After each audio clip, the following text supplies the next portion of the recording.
All right, the Madoff scandal is going to be at the center of a hearing on Capitol Hill this morning. Among the key witnesses, the whistleblower who tried to warn the watchdogs, as well as senior SEC officials.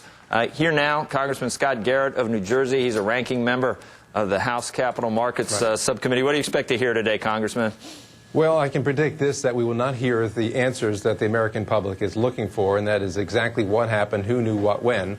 And that is because, just like in the Senate, the SEC will basically say, well, we can't tell you that. Well, there's an ongoing investigation, and that information can't come out until much later down the road. So although we'll throw out lots of questions at this hearing today, the questions that you and I and the rest of the American public want to know is how come this occurred, and how come we're at a point right now that, but for the fact that he Madoff confessed to it, basically, this would still be going on.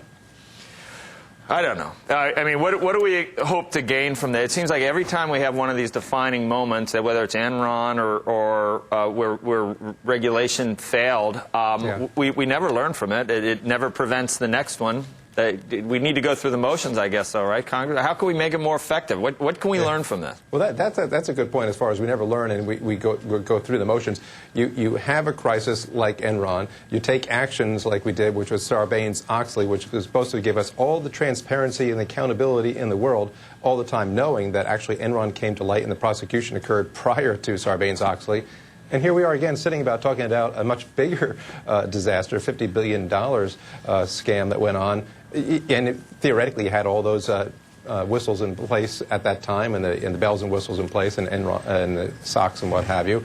Well, my other prediction is that after this, the other side of the aisle will say, well, you know what we need to do? We need to throw more money on it. We need more regulation. We need more authority to the SEC. And more likely than not, we'll be sitting here somewhere down the road looking at the next scam, because you cannot prevent each and every one of these things, although you should try to do what best you can. But we talked earlier about, you're trying to go against human nature. And whether it's a former SEC enforcement officer becoming a chief counsel at an investment bank for huge compensation, or whether it's a politician that leaves and becomes a lobbyist or gives speeches for $400,000.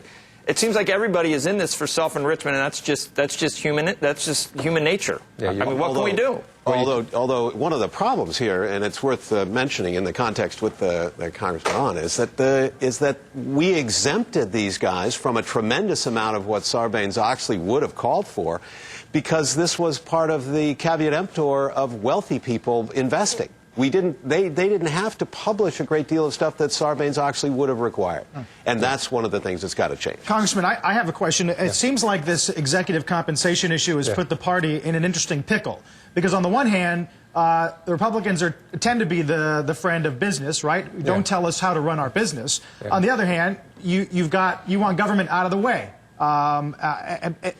Not getting into TARP, and certainly, I guess you got taxpayers to answer to and business people to answer to. Who's it going to be? Well, I answer to the taxpayers, and that's why, as you and I know, that when TARP came along, I said, the government should not be in there in that manner.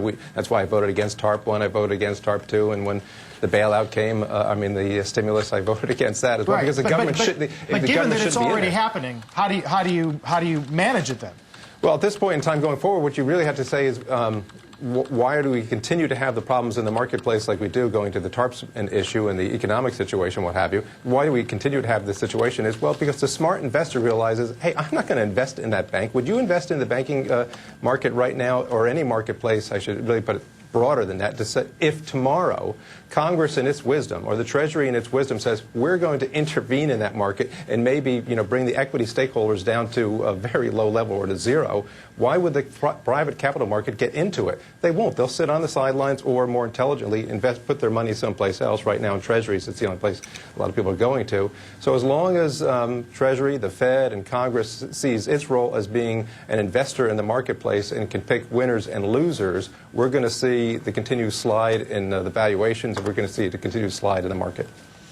Okay, Congressman Garrett, we appreciate your time this morning. We'll see you again soon. Thanks so much. Appreciate it. All right, more on the Madoff hearings later on Squawk Box. We have Democratic Congressman Paul Kanjorski on steps being taken to prevent billions of dollars from